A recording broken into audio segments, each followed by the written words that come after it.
ఈ జ్ఞానం మరుగై ఉండెను. జగత్తుత్పత్తి ముందుగానే దీని దేవుడు తన మహిమ నిమిత్తము దేవునికి స్తోత్రం. దేవుడే నియమించాడు ఆయన మహిమ నిమిత్తం ఈ జ్ఞానాన్ని. ప్రతివాడు జ్ఞానం కలిగి ఉండాలట. చెప్పండి, ఏం కలిగి ఉండాలా? జ్ఞానం. మంచేదో చెడేదో ఒక దినాన్ని ఈ యొక్క భూమి మీద ప్రతి మానవుడు ఈ శరీరాన్ని విడవలసిన రోజు వస్తుంది. అందరినా ఈ శరీరాన్ని విడిచిపెట్టే రోజు వస్తుంది. మళ్ళీ నువ్వు ఎక్కడికి వెళ్ళాలా?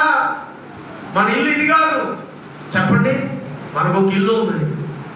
ఆయన మన కొరకు సిద్ధపరిచాడు. మీరు ఇంటికి వెళ్ళిన తర్వాత యోహాను 14 చదువుకోండి. అక్కడ మన కొరకు ఇల్లు ఉంది.